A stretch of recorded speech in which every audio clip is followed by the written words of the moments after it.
जिस समय भीष्म पितामह भी बाण के सैये पे लेटे हुए थे, दुर्योधन गया और जाकर के द्रोणाचार्य जी को राजा घोषित कर दिया और बोला कि गुरुदेव, यह जितने अर्जुन भीम नकुल सहदेव जितने बाण तीर चलाने वाले हैं सबका गुरु तो आप हैं, और शिष्य जो है इतने बलवान हो गए, आप गुरु हो करके और हमारे सब भाई हमारे सारे सैनिक मारे जा रहे हैं। द्रोणाचार्य जी ने कहा, क्या बात है दुर्योधन, अरे अभी तुम द्रोण का शक्ति जानते नहीं हो। यह द्रोणाचार्य जिस दिन युद्ध करने के लिए रणभूमि में निकल जाए तो इंद्र भी इसे परास्त नहीं कर सकता, और कल का युद्ध मैं लड़ूंगा, कल का युद्ध मैं करूंगा। भगवान गोविंद ने सुना कि कल का युद्ध द्रोणाचार्य जी करेंगे। भगवान कन्हैया ने जाकर के पांचों भाइयों को बुलाया, कहा कि आप सब जानते हो ना कि कल का युद्ध कौन करेगा। अर्जुन ने कहा कि हाँ, वही बूढ़े बाबा गुरुजी जो है कि युद्ध करेंगे। कहे कि तुम सब खड़े हो सकते हो। अर्जुन ने कहा, मैं तो नहीं खड़ा हो सकता उनके आगे, वो हमारे गुरु हैं, उन्होंने ही दीक्षा दी है, शिक्षा दी है, और मैं गुरु जी के सामने कैसे युद्ध करूंगा। भगवान गोविंद ने कहा कि कोई नहीं उनके सामने जा सकता है, बस एक कार्य करना पड़ेगा। पांचों पांडवों को सिखा करके और भेज दिया। गोविंद ने कहा द्रोणाचार्य जी के पास। द्रोणाचार्य जी के पास गए। सब शाम के समय पांचों पांडव जाकर के प्रणाम किए। द्रोणाचार्य जी ने आशीर्वाद दिया। अब आज जो है कि नित्य पांडव जाते थे तो प्रणाम करके चले आते थे, आज पांडव गए तो द्रोणाचार्य जी के चरणों में गिर गए। द्रोणाचार्य जी ने कहा कि ये बताओ कि आज क्या बात है कि साष्टांग दंडवत भी कर रहे हो और इतने देर से लेटे हुए हो। अगर कोई अकस्मात व्यक्ति आकर के चरणों में गिर जाए, ऐसे कोई प्रणाम करके चला जाए तो आशीर्वाद ठीक है, अगर कोई चरण ही पकड़ ले तब तो समझ जाना चाहिए कि कोई न कोई बात आ जाए। द्रोणाचार्य जी ने कहा कि क्या बात है पांडव, बोलिए। पांडवों ने कहा कि गुरुजी एक प्रश्न पूछना चाहते हैं। द्रोणाचार्य जी ने कहा कि पूछ लो भाई, क्या पूछना चाहते हो। पांडवों ने कहा कि गुरुजी ये बताओ कि आप मरोगे कैसे। अब ध्यान दीजिए, शिष्य पूछ रहे हैं गुरुजी से कि गुरुजी अब आप बताओ कि मरोगे कैसे।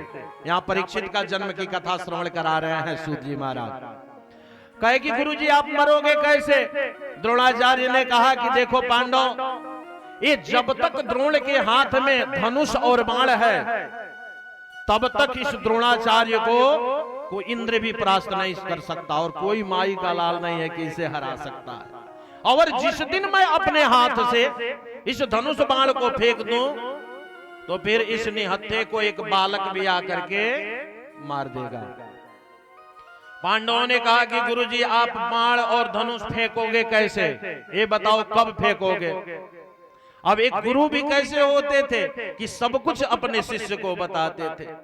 द्रोणाचार्य ने कहा कि पांडव आप पूछ रहे हो तो आप जानते ही हो कि हमारा एक ही तो पुत्र है अश्वत्थामा, और हमारा कोई तो है नहीं। और जिस दिन मैं सुनूंगा कि हमारे पुत्र अश्वत्थामा की मृत्यु हो गई, उस दिन मैं अपना धनुष बाण फेंक दूंगा। पांडव प्रणाम करके खड़े हो गए। गोविंद बोले कि जल्दी बोलो कि अश्वत्थामा वधः, अश्वत्थामा मारा गया। पांडव सब चिल्लाने लगे, अश्वत्थामा मारा गया, अश्वत्थामा मारा गया। भगवान ने तुरंत भीम को कहा कि देखो ये हाथी का नाम अश्वत्थामा है, उठाओ और यही पटक दो। भीम ने पटक दिया, हाथी मर गई। अब सब चिल्लाने लगे पांडव। द्रोणाचार्य जी ने कहा कि देखो देखो तुम सब छलिया हो, तुम लोगों के बातों में मैं नहीं आऊंगा, मैं धनुष बाण नहीं फेंकने वाला हूं।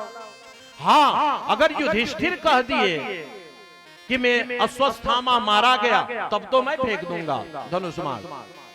भगवान ने कहा युधिष्ठिर जी के सामने जाकर के बोलो बोलो जल्दी बोलो कि अश्वत्थामा वधः। युधिष्ठिर जी ने कहा कि प्रभु क्या बात करते हो आप, मैं धर्मराज हूं, मैं झूठ बोलूं। भगवान ने कहा कि मैं बोल रहा हूं कि जल्दी बोलो कि अश्वत्थामा मारा गया, नहीं तो कल का युद्ध तुम देख नहीं पाओगे। युधिष्ठिर जी ने कहा कि नहीं नहीं, मैं कैसे झूठ बोल सकता हूं। अब जो जीवन में कभी झूठ नहीं बोला हो और उसको झूठ बोलने के लिए कह दीजिए। अब तो युधिष्ठिर जी घबराने लगे महाराज, तुरंत जो है कि कहे, गोविंद ने कहे कि ऐसा है कि बोलो। अब युधिष्ठिर जी बोल दिए कि अश्वस्थामा हत। अब द्रोणाचार्य ने सुना कि अश्वस्थामा मेरा पुत्र मारा गया। युधिष्ठिर जी के कहने पे अपने धनुष बाण को फेंक दिए, धनुष बाण को फेंक दिए। धृष्टद्युम्न ने आया और आकर के द्रोणाचार्य जी का सर काट करके चला गया।